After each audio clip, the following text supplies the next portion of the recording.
UEM Jaipur is a perfect target for prospective students aspiring for good jobs, good education with future-ready skills. দেখছেন TV 9 Bangla, আমি আপ্রি আপনাদের সঙ্গে। আর প্রথমেই আজ গুরুত্বপূর্ণ মামলার দিকে নজর রাখবো, যার মধ্যে সুপ্রিম কোর্টের দিকে অবশ্যই নজর থাকছে।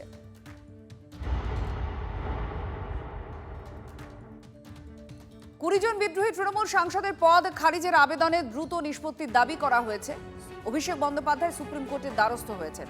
আজকে প্রধান বিচারপতির এজলাসে শুনানির কথা রয়েছে। আমাদের সঙ্গে জ্যোতির্ময় কর্মকার আমাদের প্রতিনিধি আছেন, আরো জানাচ্ছেন। জ্যোতির্ময়, বাদল অধিবেশন শেষ, তাদের পদ খারিজের একটা আবেদন করা হয়েছিল, সেটারও কোনো নিষ্পত্তি হয়নি। এবার সুপ্রিম কোর্টে তাহলে কি আবেদন থাকছে এই বিষয় নিয়ে অভিষেক বন্দ্যোপাধ্যায়?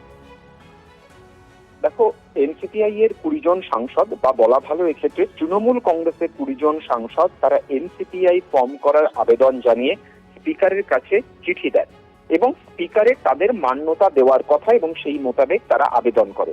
এবং তার পরবর্তী ক্ষেত্রে অভিষেক বন্দ্যোপাধ্যায় তিনি স্পিকারের সঙ্গে দেখা করে তিনি এই সিদ্ধান্তের তীব্র বিরোধিতা শুধু করেন না, তার পাশাপাশি তিনি 20 জন সাংসদের দলত্যাগ বিরোধী আইন মোতাবেক সাংসদ পদ খারিজের আবেদন তিনি জানান এবং প্রত্যেকের বিরুদ্ধে আলাদা আলাদা চিঠি তিনি জমা দেন।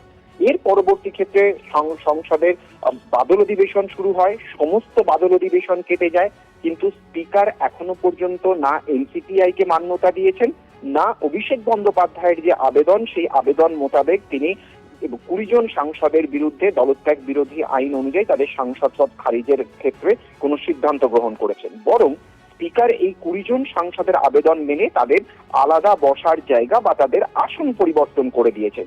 এই যে স্পিকারের সিদ্ধান্ত না নেওয়া, এই বিষয়টাকে চ্যালেঞ্জ করেই এবার সুপ্রিম কোর্টের দ্বারস্থ হয়েছেন অভিষেক বন্দ্যোপাধ্যায়। কেন স্পিকার সিদ্ধান্ত নিতে দেরি করছেন, এই বিষয়টিকে তিনি চ্যালেঞ্জ করেছেন এবং সুপ্রিম কোর্ট এক্ষেত্রে নির্দেশ দিক যে স্পিকার তিনি দ্রুত সিদ্ধান্ত নিক, এই আবেদনই মূলত তিনি করেছেন।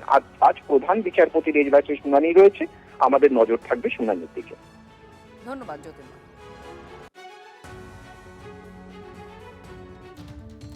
দলবদলুই 20 এনসিপিআই সাংসদকে একযোগে নিশানা করেছেন কুণাল ঘোষ।